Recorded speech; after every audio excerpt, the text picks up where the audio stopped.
امام بخاری کا نام سنا ہے نا؟ اللہ اکبر، رسول اللہ کی 6 لاکھ حدیثیں زبانی یاد تھی امام بخاری، اللہ اکبر۔ اور آج امام بخاری کی کتاب صحیح بخاری، اصح الکتب بعد کتاب اللہ، کتاب اللہ کے بعد سب سے صحیح کتاب بخاری شریف، آج دنیا اسے چومتی ہے، ختم بخاری ہوتا ہے، یہ امام بخاری کی جمع کرتا ہے۔ امام بخاری سفر پہ جا رہے تھے اور امیر آدمی تھے، 6 لاکھ اشرفیاں اس زمانے میں آپ کے پاس تھے، یہ چھوٹا سرمایہ نہیں تھا، کشتی کا سفر تھا۔ کسی شخص نے دیکھا کہ ان کے پاس 6 لاکھ اشرفیاں ہیں، اس نے سوچا عالمانہ وضع قطع ہے، پگڑی ہے، جبہ ہے، تو یہ اتنی اشرفیاں تو کسی تاجر کے پاس ہونی چاہیے، تو یہ ایک عالم کے پاس اتنی اشرفیاں ہیں۔ تو اس نے کہا کہ چلو ایک طریقہ ہاتھ آ گیا، میں ذرا کوئی ہیلا کرتا ہوں اور یہ پیسے میں خود حاصل کر لوں۔ تو اس نے شور مچا دیا کہ میری 6 لاکھ اشرفیاں چوری ہو گئی، کہ جب سب تلاشی لی جائے گی تو ان سے نکلیں گی تو لوگ کہیں گے تو ایک مولوی شخص ہے اور تیرے پاس اتنے پیسے کہاں سے آئے، تو اشرفیاں مجھے مل جائیں گی۔ تو جب تلاشی شروع ہوئی تو امام بخاری کی تلاشی لی گئی تو ایک اشرفی بھی نہیں نکلی، کچھ بھی نہیں نکلا، سارا سامان ٹٹولا گیا، کچھ نہیں نکلا۔ خیر چلو، لوگوں نے اس کو کہا تو جھوٹا ہے، تو نے خام خواہ جو ہے وہ ایک مکر کیا ہے۔ وہ بھی بڑا پریشان تھا کہ اشرفیاں میں نے ان کے پاس دیکھی ہیں، گئی کدھر؟ خیر جب جہاز چلنے لگا تو آہستہ آہستہ امام صاحب کے قریب ہو گیا، امام بخاری سے پوچھنے لگا حضرت اشرفیاں تو تھیں آپ کے پاس، تو کدھر گئیں؟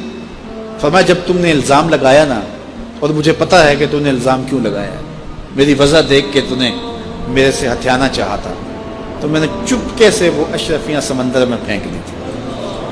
تو کہا حضرت اتنی زیادہ اشرفیاں اور سمندر میں پھینک دیں؟ کہا ہاں۔ کہا کیوں پھینکی؟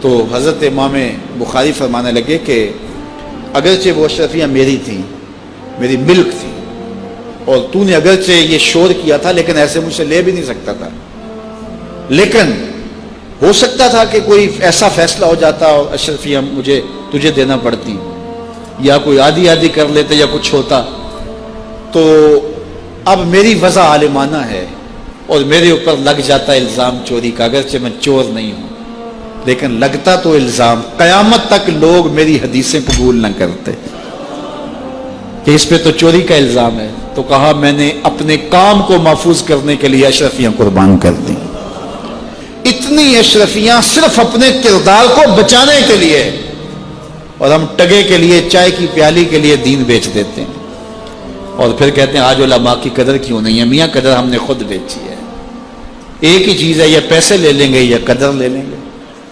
تو یہ ذمہ داری تھی ہماری کہ ہم انتہائی حساسیت کے ساتھ جو ہے اس دور کا ادراک کرتے اور حالات کو سمجھتے، اور جن لوگوں نے حالات کو سمجھ کے قدم اٹھائے ہیں وہ کامیاب اور بامراد ہوئے۔ اس لیے علماء کو بھی بہت زیادہ پھونک پھونک کے قدم رکھنے کی ضرورت ہوتی ہے کہ وہ ایک ایک قدم پھونک کر کے رکھیں۔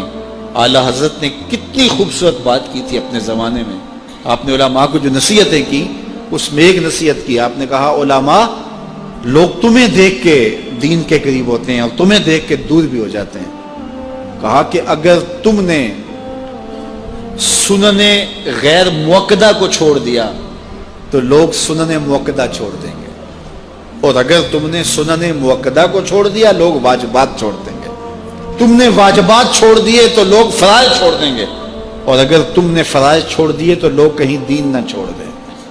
اور پھر کہا اے طبقہ علماء، تم نے اگر مکروہ تنزیہیہ کا ارتکاب کیا تو لوگ مکروہ تحریمیہ میں پڑ جائیں گے، اور اگر تم نے مکروہ تحریمیہ کا ارتکاب کیا لوگ حرام میں پڑ جائیں گے، تم نے اگر حرام کا ارتکاب کیا تو لوگ کفر میں پڑ جائیں گے۔ اس لیے علماء کو آج کے دور میں نہیں، ہر دور میں اپنے کردار کو بڑا صاف رکھنا